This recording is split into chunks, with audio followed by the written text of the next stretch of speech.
لله رب العالمين والصلاة والسلام على سيدنا المرسلين أما بعد فأعوذ بالله من الشيطان الرجيم بسم الله الرحمن الرحيم قد جاءكم من الله نور وكتاب مبين صدق الله العظيم وصدق رسوله النبي الأمين المتين ونحن على ذلك لمن الشاهدين والشاكرين والحمد لله رب العالمين۔ صبح و طیبہ میں ہوئی بڑھتا ہے باڑا نور کا، صبح و طیبہ میں ہوئی بڑھتا ہے باڑا نور کا، صدقہ لینے نور کا آیا ہے تارا نور کا، اور میں گدا تو بادشاہ بھر دے پیالہ نور کا، نور دن دونا تیرا دے ڈال صدقہ نور کا۔ میں گدا تو بادشاہ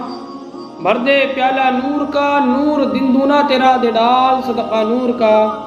چاند جھک جاتا جدھر انگلی اٹھاتے مہد میں، چاند جھک جاتا جدھر انگلی اٹھاتے مہد میں، کیا ہی چلتا تھا اشاروں پر کھلونا نور کا، کیا ہی چلتا تھا اشاروں پر کھلونا نور کا۔ حضرات، اللہ رب العزت نے قرآن پاک میں ارشاد فرمایا قد جاءکم من اللہ نور و کتاب مبین، یہ 5ویں پارے کی آیت ہے جس میں اللہ رب العزت نے ارشاد فرمایا تحقیق کہ تمہارے پاس آ گیا ایک اللہ کی طرف سے ایک نور اور روشن کتاب، یعنی کہ اللہ رب العزت نے حضور صلی اللہ تعالی علیہ وآلہ وسلم کو بھیج کر کے یہ فرمایا کہ اے لوگو، تمہارے پاس میری طرف سے ایک نور آیا۔ نور کس کو فرمایا؟ یہاں اللہ نے اپنے محبوب صلی اللہ تعالی علیہ وسلم کو نور فرمایا، اور روشن کتاب یہاں مفسرین کرام فرماتے ہیں روشن کتاب سے مراد قرآن مجید ہے۔ تو اللہ نے اپنے محبوب کا ذکر نور سے فرمایا، لفظ نور سے فرمایا، اور روشن کتاب کا جو ذکر فرمایا تو وہ قرآن مجید مطلب ہے، قرآن مجید مراد ہے۔ تو پیارے پیارے ناظرین، اللہ نے اپنے محبوب صلی اللہ تعالی علیہ وسلم کو اس دنیا میں بھیجا تو اس وقت جہالت تھی۔ حضرت آمنہ رضی اللہ تعالی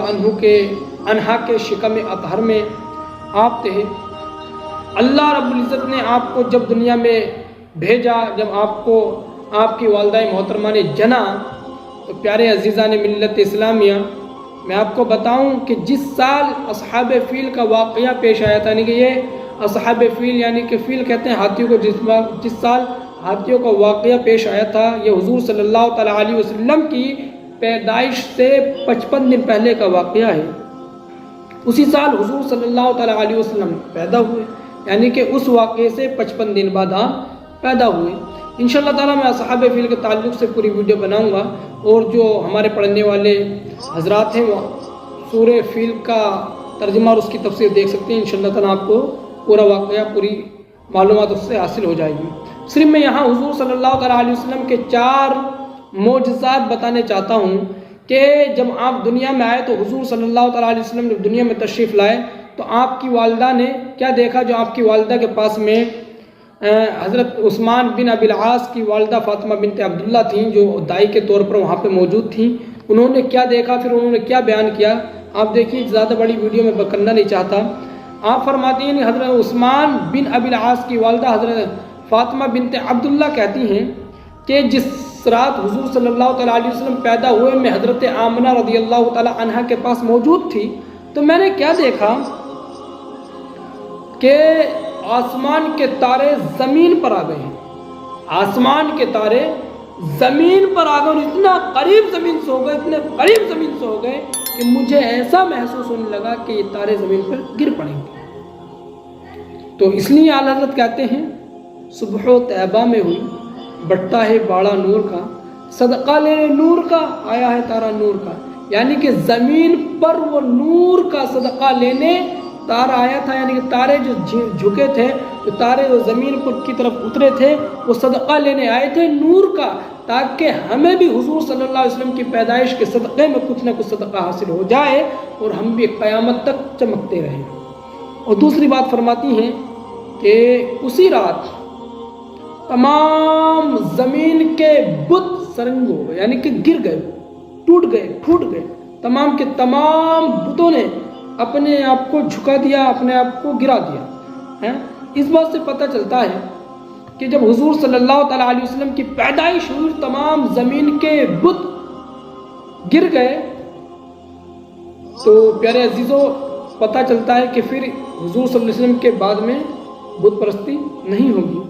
لیکن آج جو بت پرستی ہو رہی ہے، حضور صلی اللہ علیہ وسلم کی حدیث پاک بھی ہے کہ قرب قیامت لوگ کفر کی طرف لوٹیں گے،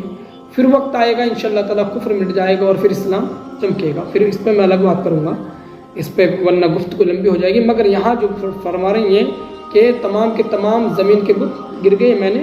دیکھا۔ تیسری بات کہتی ہیں کہ فارس کی آگ جو گبران آتش پرست نے بڑے ہی اہتمام کے ساتھ ہزاروں برس سے روشن کر رکھی تھی، وہ بجھ گئی۔ یعنی کہ جو فارس کے ایک دیش ہے فارس، اب تو اس کا نام ڈیوائیڈ ہو گیا، یعنی کہ چینج ہو گیا ہے، تو وہاں ہزاروں برس سے وہاں کے بادشاہ نے گبران نے آگ جلا رکھی تھی، اور لوگ اس کی پوجا کرتے تھے، لوگ اس کو اپنا معبود باطل معبود اس کو سمجھتے تھے، مگر وہ تو سچا معبود سمجھتے تھے، ہم تو باطل معبود سمجھتے ہیں۔ تو کہتی ہیں کہ جو ہزاروں سال سے آگ جلتی آ رہی تھی، کبھی بجھ نہیں پائی تھی، لوگ اس کو اپنا خدا سمجھتے تھے، لوگ اس کو پوجا کرتے تھے، تو جیسے حضور صلی اللہ علیہ وسلم دنیا میں تشریف لائے، اللہ کے فضل سے نبی کی پیدائش کے صدقے میں وہ آگ بجھ گئی، پھر لوگوں نے اس کی پوجا کرنا چھوڑ دیا۔ اور چوتھی بات کہتی ہے نوشیروان بادشاہ ایران کے ایوان میں یعنی کہ محل میں زلزلہ آیا، اور زلزلہ آنے کے بعد میں کیا ہوتا ہے، 14 کنگورے گر گئے۔ یعنی کہ وہ سب سے سپر پاور حکومت تھی نوشیروان کی، جو ایران کی جو حکومت تھی وہ سپر پاور تھی۔ جب حضور صلی اللہ علیہ وسلم دنیا میں تشریف لائے تو وہاں اس کے محل میں زلزلہ آ گیا، اور محل کانپنے لگا، ڈگمگانے لگا۔ جب ڈگمگانے لگا تو اس کے 14 کنگورے گر گئے۔ اس بات کی یہ دلیل تھی کہ اب اس حکومت میں جو یہ کفری حکومت ہے، جو باطل حکومت ہے، اس میں صرف 14 بادشاہ اور ہوں گے، اس کے بعد میں کوئی کافر بادشاہ نہیں ہوگا۔ اب پھر یہاں پہ اسلام کا ڈنکا، اسلام کا جھنڈا لہرائے گا، اور یہاں پہ اسلام کو لوگ مانیں گے، اسلام کو لوگ فالو کریں گے، یہاں اللہ کی عبادت کی جائے گی، باطل خداؤں کی پوجا نہیں کی جائے گی۔ تو پیارے پیارے اسلامی بھائیوں، اللہ کے محبوب صلی اللہ علیہ وسلم نے دنیا میں تشریف لائے، تو میرے عزیزوں یہ اللہ نے اپنے محبوب صلی اللہ علیہ وسلم کے صدقے میں دکھایا کہ آسمان کے تارے زمین پر آ گئے، اور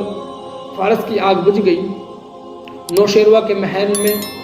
زلزلہ آ گیا، اور چوتھی بات کیا تھی دوستوں کہ تمام زمین کے بت گر پڑے۔ تو اللہ رب العزت کی بارگاہ میں دعا ہے اللہ تعالی ہمیں بھی حق بولنے، حق پر چلنے اور حضور صلی اللہ علیہ وسلم کی زندگی کو سمجھنے کی توفیق عطا فرمائے۔ السلام علیکم ورحمۃ اللہ وبرکاتہ۔